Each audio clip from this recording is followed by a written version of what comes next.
What happens when your wife's monthly spa retreats with the girls turn out to be romantic getaways with another man?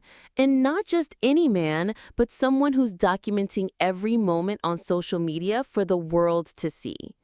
Trust me, when I discovered the truth, I made sure Audrey got the spa experience she truly deserved. You won't believe how this story unfolds. My name is Cassian Hill. I'm 35, work as an architect for Summit Design Group here in Denver, and I've been married to Audrey for 7 years. Every first weekend of the month, like clockwork, she'd pack her designer weekend bag and announce her spa retreat with the girls. Same routine, same excited energy, same overnight bag filled with luxury skincare products and plush robes. "I'll be back Sunday evening, honey. Don't wait up for me," she'd say, kissing my cheek with that bright smile I'd fallen in love with years ago. You know how these spa weekends go. We'll probably stay up all night gossiping and doing face masks. The girls: Hannah, Jessica, and Claire. The same three friends she'd been visiting luxury spas with for 8 months straight. I used to think it was incredible that four working women could coordinate monthly wellness retreats. The logistics alone seemed challenging, but Audrey was always great at organizing things. She'd started these spa weekends after her friend Hannah moved back from California last spring. Hannah had always been the wellness enthusiast, posting meditation quotes and organic skincare tips on social media. When she suggested a monthly spa retreat tradition, Audrey seemed thrilled about the idea of regular self-care. I supported it completely. Nursing is stressful work, and Audrey deserved time to decompress and reconnect with her friends. The first few retreats seemed perfectly normal. She'd return home glowing and relaxed, showing me photos of cucumber water and meditation gardens. She'd talk about feeling centered and refreshed, about needing that monthly reset away from hospital chaos. But things started shifting around the fourth retreat. She became vague about the specific spa locations. When I'd ask about particular treatments or amenities, she'd give generic answers. "Oh, just the usual massage and facial packages. Nothing too exciting to describe." She stopped showing me detailed photos. Instead of the elaborate spa facility pictures she used to share, I get one or two generic shots of candles or flower petals. She started showering immediately when she got home, before even unpacking her weekend bag. Then there was the phone behavior. Audrey had never been protective about her cell phone. We'd always shared them casually, using whichever was closer when we needed to look something up or make a call. Suddenly, she was guarding it like state secrets. Password protected, always face down, taking it with her to every room. I started noticing her spa gear never looked used. The expensive mud mask containers remained sealed. The luxury bath salts stayed pristine in their jars. When I mentioned it casually, she'd explain that the spas provided everything, so she never needed to use her own products. The second phone appeared 6 weeks ago. "Work requirement," she explained matter-of-factly. "The hospital needs us to have dedicated emergency lines for patient care coordination." But I never heard it ring from medical emergencies. It just sat silently in her purse, mysterious and unused for its stated purpose. I wanted to trust her. 7 years of marriage had taught me that relationships require faith in each other. But evidence was accumulating like storm clouds on a clear day. Her monthly spa retreats had become surrounded by inconsistencies and gaps in logic that made less sense each time I thought about them. Last Friday morning, she kissed me goodbye with the same routine brightness. "I'll miss you, but I really need this spa weekend. Work has been absolutely exhausting lately." I watched her drive away in her BMW, expensive weekend bag in the passenger seat, and felt that familiar knot in my stomach. Something was fundamentally wrong, but I couldn't identify exactly what. Saturday afternoon, I was refinishing our kitchen cabinets when my phone rang. Caleb Silver, my best friend since college, and fellow architect at a competing firm. We'd maintained our friendship despite working for rival companies, bonding over shared projects and weekend hiking trips. Cassian, we need to meet immediately, he said.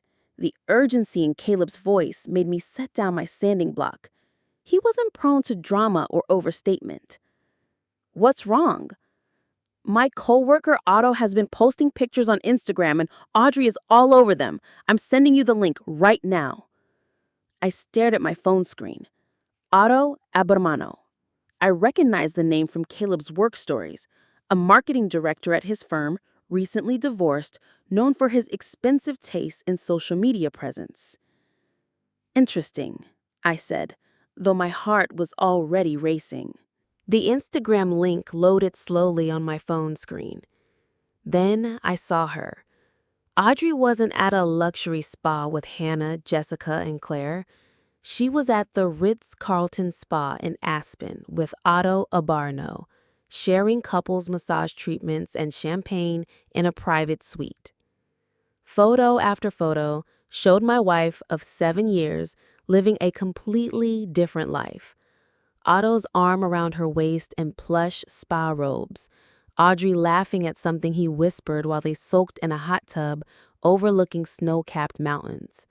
Both of them sharing intimate dinners in the resort's 5-star restaurant, looking comfortable and familiar. Otto had tagged the location. Perfect spa weekend with my beautiful queen. The timestamps showed Friday evening through Sunday morning. While I sat at home refinishing kitchen cabinets, Audrey was playing house with another man at a resort that cost more per night than most people's monthly rent. I scrolled through more pictures. Otto feeding her chocolate-covered strawberries during their couple's massage. Audrey in lingerie I'd never seen before, posing playfully in their suite. Both of them toasting with expensive wine on their private balcony, looking like they'd been together for years instead of months. The worst part wasn't the betrayal itself. It was how meticulously planned everything had been. She'd created an entire fictional spa group, complete with fake group chats she'd occasionally show me. Purchased luxury skincare products she never used. Perfected the performance of a relaxed woman returning from wellness retreats. I sat in my garage for 2 hours staring at those pictures. My hands weren't shaking. I wasn't crying or screaming or throwing tools against the wall. I felt something colder than anger, something more calculated. Clarity. This wasn't a momentary mistake or emotional affair. This was a woman who'd been systematically deceiving me for 8 months. Someone who could kiss me goodbye, look me in the eye, and spin elaborate stories about spa treatments while planning romantic getaways with another man. I screenshotted every photo Otto had posted. I saved the timestamps and location data. I cross-referenced the dates with Audrey's spa schedule. Perfect correlation. Every girl's spa weekend had been a romantic couples retreat with Otto. Then I called Hannah directly. If Audrey was maintaining this charade, I needed to understand exactly how deep the deception went. Cassian? Is everything okay? Is Audrey all right? Hannah sounded genuinely concerned. She's fine. I wanted to ask you about the monthly spa retreats you've been organizing. The silence lasted too long. Spa retreats? The monthly wellness weekends you, Jessica, and Claire have been taking with Audrey for the past 8 months. Cassian, I haven't been on a spa retreat since my honeymoon 3 years ago. I'm training for a marathon. I spend my weekends running, not getting massages. And Jessica moved to Portland in February for her new job. Claire's been dealing with her mother's cancer treatment. The confirmation hit me like ice water. Audrey hadn't just lied about where she was going. She'd invented an entire social circle to cover her tracks. How long has she been telling you this? Hannah asked, her voice tight with concern. 8 months. 8 months? She was quiet for a moment. Cassian, I've seen Audrey maybe twice since Christmas. Once at the grocery store, and once when she called asking if she could use my name for some surprise she was planning for you. The surprise. Now it made sense. Audrey had asked Hannah's permission to use her name as cover for an affair. I drove home feeling like I was seeing our marriage clearly for the first time. This wasn't about auto or luxury spas or even infidelity. This was about living with someone who could construct elaborate fictional narratives without hesitation. Back home, I called Morrison and Associates, the law firm that had handled my brother's divorce. Sunday evening wasn't ideal for legal consultations, but David Morrison had always told me his door was open for emergencies.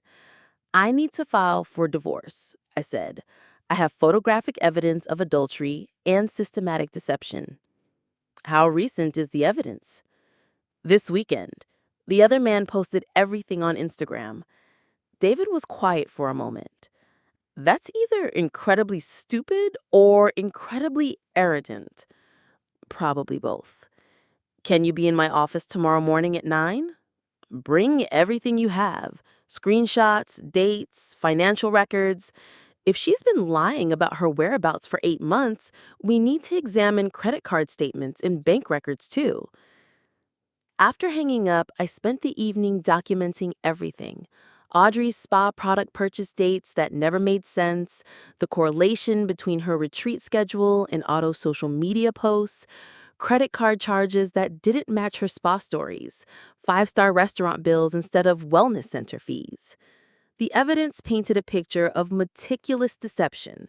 She'd been planning these affairs with the same attention to detail she brought to organizing our household budget. Every lie had been calculated. Every story had been rehearsed. But Audrey had taught me something valuable about planning and attention to detail. Now I'd show her what real preparation looked like. Monday morning, I met David at his office, spreading printouts across his conference table like a detective presenting a case. "This is remarkably thorough," he said, reviewing the timeline. "She's been systematic about this deception." What happens next? We file immediately. Colorado allows no-fault divorce, but adultery can affect asset divisions significantly. With this level of evidence, she won't have much leverage to negotiate. I signed the papers at 10 a.m. By noon, David had contacted a locksmith to change the house locks legally. By 2 p.m., I was carefully packing Audrey's belongings, including those pristine spa products that never been used for their intended purpose. But I wasn't just preparing for a typical divorce confrontation. I was planning something special. Something that would give Audrey the authentic spa experience she'd been pretending to have for 8 months. Audrey's Honda pulled into our driveway at 6 p.m. Monday evening. I watched through the window as she sat in the car for a moment, probably checking her phone messages and preparing her spa retreat stories. She looked relaxed, glowing, ready to slip back into her performance seamlessly. She stepped out of the car with her fake spa weekend bag and walked toward the front door, then stopped dead. Her belongings covered the porch like a carefully organized garage sale. Suitcases, boxes, and bags full of clothes, all arranged neatly beside her unused luxury skincare products. "What the hell is this?" she called out. I opened the door, holding divorce papers in one hand and my phone displaying Otto's Instagram photos in the other. "Your spa weekend looked very romantic with Otto." Her face went through expressions I'd never seen before. Confusion, recognition, panic, then calculation. "Cassian, I can explain everything. Those pictures don't show what you think they show." I held up the printed Instagram photos, Otto's arm around her waist at the mountain resort, both of them sharing champagne in their private suite, her laughing at something he'd whispered during their couples massage. The Ritz-Carlton Aspen, not exactly a basic wellness retreat with the girls. She stared at the photos like they contained text in a foreign language. "How did you get these?" Otto posted 47 pictures on Instagram, Very thorough documentation of your affair. I handed her the divorce papers. You've been served. Adultery with photographic evidence. Her hands trembled as she read the legal documents. You can't do this to me. We can work through this. Counseling, therapy, whatever you want. Hannah sends her regards. She was surprised to learn about all the spa retreats you've been taking together, especially since she hasn't been to a spa since her honeymoon. Audrey's face drained of color. The web of lies was collapsing in real time. But here's the beautiful part. I wasn't done yet. Since you've been so passionate about spa retreats lately, I said, I've booked you a very special wellness experience. 7 days at Mountain Spirit Wellness Center. Authentic healing, digital detox, the works. It starts this weekend. What are you talking about? You've been telling me for 8 months how much these spa weekends mean to your emotional well-being. Now you get to experience the real thing. No cell service, no luxury amenities, no auto. Just you, some meditation cushions, and plenty of time to think about the choices that brought you here. The retreat was non-refundable and legally binding once I'd signed her up. Audrey would finally get the authentic self-care experience she'd been pretending to have. Sometimes the best revenge isn't getting even, it's giving someone exactly what they claimed they wanted all along. While packing Audrey's belongings, I discovered more than I'd bargained for. Hidden in her jewelry box, underneath earrings I'd bought for our anniversary, was a tea card to a hotel I didn't recognize. Behind her winter coats in the closet, I found a small suitcase I'd never seen before, packed with lingerie and perfume that never appeared during our romantic evenings. Her laptop was password protected now, but she'd left it logged into her email when she rushed out Friday morning. I know it was ethically questionable to look, but I needed to understand the full scope of what I was dealing with. The emails told a story that made Otto's Instagram photos look innocent. The affair had been going on for 10 months, not 8. It started before the spa retreats began. Otto wasn't even the first one. There were carefully scheduled email threads with 2 other men, coordinated around different fictional activities. A book club that didn't exist. A yoga instructor certification course that was never real. A volunteer position at the animal shelter that turned out to be Wednesday evening meetings at downtown hotels. The most disturbing discovery was how organized she'd been. Spreadsheets tracking her lies, contact information from multiple men she was seeing, even backup alibis in case primary stories fell through. She'd approached infidelity like a business project, complete with scheduling software and contingency planning. One email thread particularly caught my attention. Otto had been pressuring her to leave me for months. "When are you going to tell Cassian?" he'd written in April. "I'm tired of sharing you with someone who doesn't appreciate what he has." Her response chilled me to the bone. "Cassian is useful right now. He pays the mortgage and handles all the boring responsibility stuff. When I'm ready to move on, I'll figure out how to take half of everything he's built. But I need more time to plan the financial transition properly." I printed those emails. Then I kept digging deeper. Bank statements showed cash withdrawals that matched her affair schedule. Credit card charges at expensive restaurants I'd never been to on nights when she claimed to be working late shifts at the hospital. Hotel bookings under her maiden name, even a joint savings account I didn't know about opened with Otto 4 months ago. She hadn't just been cheating, she'd been preparing to financially devastate me while maintaining the pretense of a loving marriage. The woman who'd helped me design our kitchen renovation had been systematically planning my destruction. But here's where Audrey made her crucial mistake. She'd gotten comfortable with deception, but she'd never learned to think like someone who'd been deceived. She assumed I'd remain the trusting, naive husband forever. My phone rang. Caleb again. Otto took down his Instagram posts. Probably realized what he'd done. Too late. I have screenshots of everything. "There's something else, Cassian.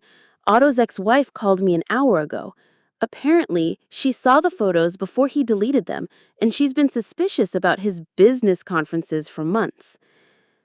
Another marriage destroyed, another family torn apart by Otto and Audrey's selfishness.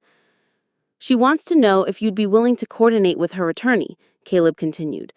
Apparently, Otto's been lying about work trips while they were still married, too. I agreed to work with Otto's ex-wife through our lawyers. 2 divorces filed simultaneously, both citing the same Instagram evidence. Otto and Audrey had been so focused on documenting their romance that they'd created a digital trail leading straight to family court. But I wasn't satisfied with just divorce proceedings. Audrey had spent 8 months giving me elaborate stories about spa retreats she'd never experienced. I decided she deserved to discover what a real spa weekend actually felt like. I spent Monday afternoon making very specific preparations. First, I researched the most authentic, no-frills wellness retreats in Colorado. Not luxury resorts like the Ritz-Carlton where she'd been playing house with Otto, but genuine back-to-basics experiences. Places that focused on actual healing and self-reflection rather than champagne and couples massages. I found the perfect place. Mountain Spirit Wellness Center, a rustic retreat facility 3 hours into the mountains that specialized in digital detox and authentic self-discovery. No cell phone service, no internet, no luxury amenities, just meditation, hiking, organic vegetarian meals, and plenty of time for honest introspection. I called the retreat center and explained my situation to the director, a woman named Sarah, who'd been running authentic wellness programs for 15 years. So, your wife has been pretending to attend spa retreats while actually having affairs, she asked. Exactly. And I think she deserves to experience what she's been claiming to do all these months. Sarah was quiet for a moment, then started laughing. That's either the most therapeutic or the most diabolical thing I've heard all week, possibly both. I prefer to think of it as educational. When would you like to book her stay? I arranged everything for the following weekend, a full 7-day program called Truth and Reconciliation. Intensive. No early departures allowed, no outside communication permitted. Just Audrey, her thoughts, and the authentic wellness experience she'd been lying about for almost a year. Then I made one more crucial preparation. I contacted Otto's workplace. Their marketing firm had strict moral conduct policies, especially for employees in client-facing roles. Documenting an affair on social media while both parties were married violated several clauses in their employment contract. I scheduled a meeting with their HR department for Tuesday morning, bringing printed copies of every Instagram post he'd shared featuring my wife at luxury resorts during what should have been his work hours. The next 6 months brought consequences that reached far beyond our marriage. And honestly, watching everything unfold was more satisfying than I could have imagined. Otto's marketing firm fired him the day after I met with their HR department. Documenting an affair on company time while using social media to showcase infidelity violated multiple clauses in his employment contract. His need to publicly celebrate his relationship with my wife became the instrument of his professional destruction. Audrey lost her position at Denver General Hospital when the nursing staff started gossiping about her marital drama. Apparently, having your affair splashed across social media doesn't create the most comfortable work environment, especially in a profession that values trust and integrity. The Mountain Spirit Wellness Center experience was everything I'd hoped for and more. Audrey spent 7 days without cell service, luxury amenities, or any contact with Otto, just organic vegetarian meals, mandatory meditation sessions, and plenty of time for what the retreat called authentic self-reflection. According to Sarah, the retreat director, Audrey spent the first 3 days demanding to leave and threatening legal action. The middle 2 days crying during group therapy sessions about how unfair her situation was. The final 2 days in what Sarah described as grudging acceptance that actions have consequences.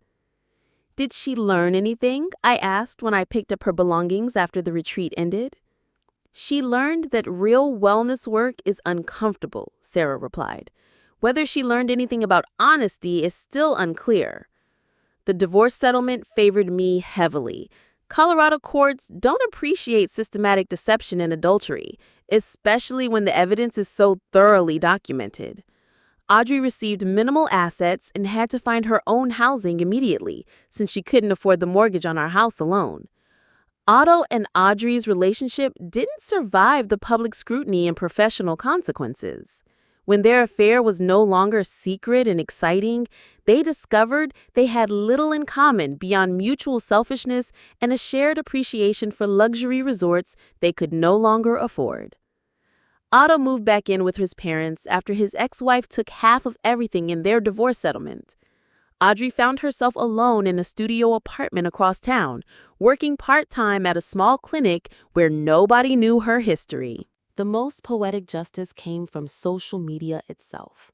Otto's Instagram posts, meant to celebrate their romance, became evidence that destroyed 2 marriages, ended 2 careers, and created a digital record of their deception that followed them both professionally and socially. Their friends and family saw exactly what they'd been doing while maintaining facades of committed relationships. The same photos meant to show off their happiness became proof of their willingness to destroy other people's lives for their own gratification. I kept the house, rebuilt my savings, and started dating again after about a year. Meeting honest women reminded me what authentic relationships actually feel like. No performances, no elaborate deception, no double lives hidden behind fictional spa retreats. Otto's ex-wife, Patricia, and I became friends through our shared experience. She remarried 18 months later to a man who actually enjoys wellness activities and doesn't feel the need to document every moment on social media for validation. The most valuable lesson I learned wasn't about trust or betrayal. It was about the difference between someone who makes mistakes and someone who systematically constructs false realities. Audrey hadn't made an error in judgment or fallen into temptation. She'd built an elaborate system of deception that required constant maintenance and careful planning. Some people can compartmentalize dishonesty so completely that they lose track of what's real and what's performance. But discovering their capacity for deception was ultimately liberating rather than devastating. 2 years later, I'm remarried to an amazing woman named Claire who actually enjoys hiking and outdoor activities. No fictional camping trips, no mysterious weekend disappearances, no secret phones or hidden social media accounts, just honest communication and genuine shared experiences. Audrey taught me that some people can live comfortably with elaborate lies. But I learned that I couldn't live comfortably with someone who could do that to another human being. The house feels different now, lighter, more honest. Every room contains only what's real. No hidden deceptions, no performances, no lies disguised as love. Sometimes I drive past Mountain Spirit Wellness Center when I'm hiking in that area. Sarah always waves and asks if I've heard from Audrey. I haven't, and I don't expect to. But I hope that somewhere out there, she's learned the difference between authentic self-care and the luxury lifestyle she was using my marriage to finance. The truth is, giving her that authentic spa experience wasn't really about revenge. It was about offering her the chance to discover who she actually was when all the lies and performances were stripped away. Whether she took that opportunity is entirely up to her. Here's what I want to know from you. Have you ever discovered that someone in your life was living a completely different reality than what they showed you? How did you handle finding out that your trust had been systematically exploited? Share your story in the comments below. If you enjoyed this story of deception, discovery, and the kind of justice that comes from giving people exactly what they claim to want, Make sure to hit that like button and subscribe to Hidden Hearth for more real-life stories about relationships, revenge, and the sometimes surprising ways that truth finds its way to the surface. Thanks for listening, and remember, authentic experiences might not always be comfortable, but they're always more valuable than beautiful lies.